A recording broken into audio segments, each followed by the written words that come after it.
Aliens was a big success back in 1979, so we decided, yeah, I was in the decision.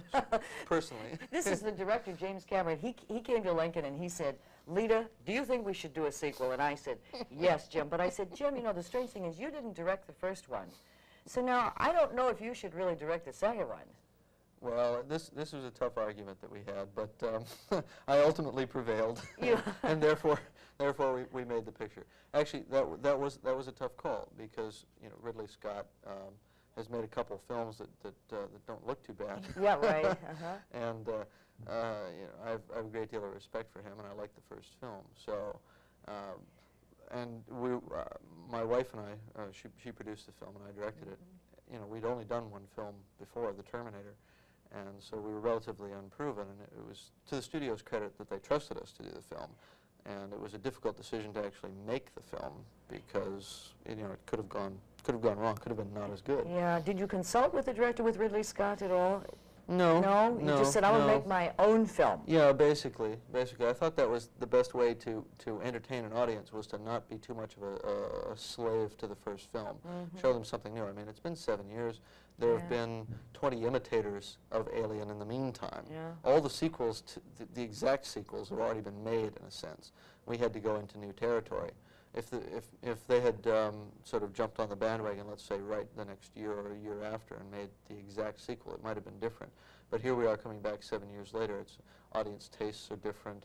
The ability to do certain special effects and certain technology is available now that wasn't available then. So. Well, could you have made the sequel without Sigourney Weaver? What if I wouldn't have. You wouldn't have? No, I wouldn't have even thought of it. See, this is curious because I asked her the same question. She said, oh, yes, they could have found somebody else, like my cousin or something. She said, they didn't need me. Well, I think that the studio may have thought that way. But speaking for myself, as the writer of the script, based on her character, where she is in every scene or every other scene, I would not have for 1 second thought of doing this movie without her. If she had decided for whatever reason not to make the film, it would have been a script on a shelf. Unless the studio had decided to bring in another writer, change it to be her sister or her cousin or whatever, and I think that the film would have had a taint. It would have had a feeling that this isn't the real thing. You know what I like best about the film Aliens is that women are the stronger. The women are the survivors, really, and they exude the strength of the female warrior. Right. Well, I tried to go back to that sort of very primal sense of the maternal protectiveness of a woman, which is what I think gives a woman strength, and that's drawn on in this film to show that it's not just an exploitational violence sort of approach. I mean, there have been women who took action in the past, but it was like these cheap rape revenge sort of things, or either that or they're sort of simpering victims. And I wanted to stay away from all those sort of psychologically bad ideas and go for more positive values. Where does the strength come from? It comes from, there's survival for yourself, but there's also survival for other people, for the children, the other people in the group. And I think that's the basic strength that we tried to show. This was a big budget film, was it not, Jim?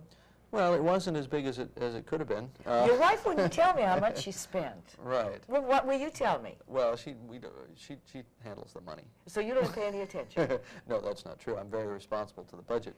Otherwise, I hear about it when I get home. We tried to make the film in a very, very cost-effective manner without compromising what went up on the screen.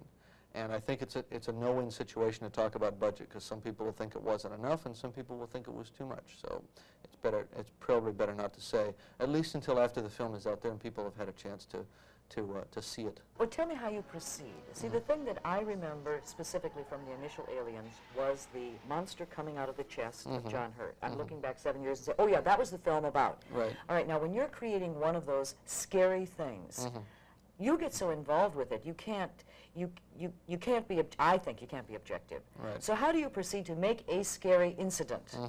Where do you start? Take me through it. All right, well, it depends on what you're trying to do. If you're trying to just create a sudden instantaneous shock, then it's really quite simple. It's just a matter of movement in frame or sound effect or something like that.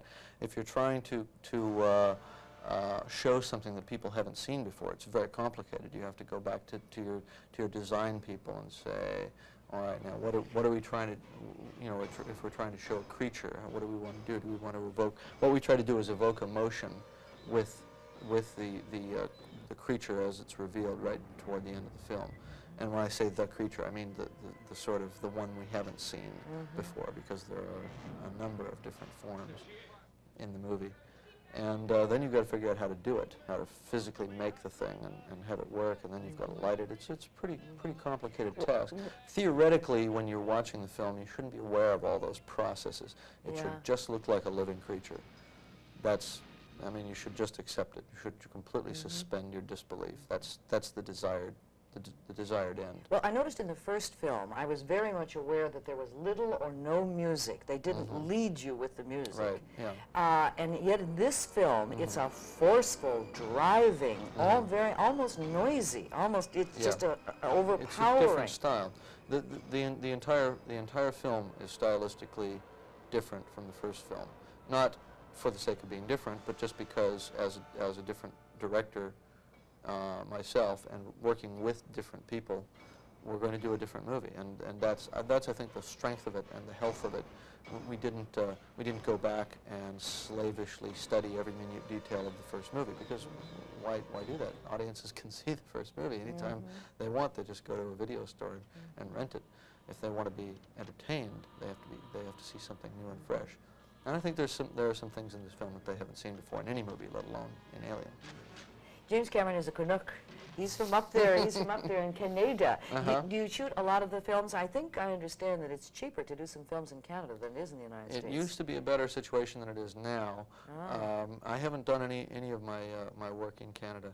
We almost shot The Terminator in Toronto, but it didn't work out just due to scheduling with Arnold Schwarzenegger. We would have wound up doing car chases in the middle of February, and it would have been, you know, cars on ice don't work. And the new production, his new production group is called Tech Noir. And what's the next thing, James? The next thing is a vacation. Oh, you deserve it. Well deserved. Vacation. Hey, congratulations. Okay, thanks very much. Aliens. Okay. And he's the director, James Cameron. Watch for him down the road. Please stay with us. A lot more to come as the morning show continues.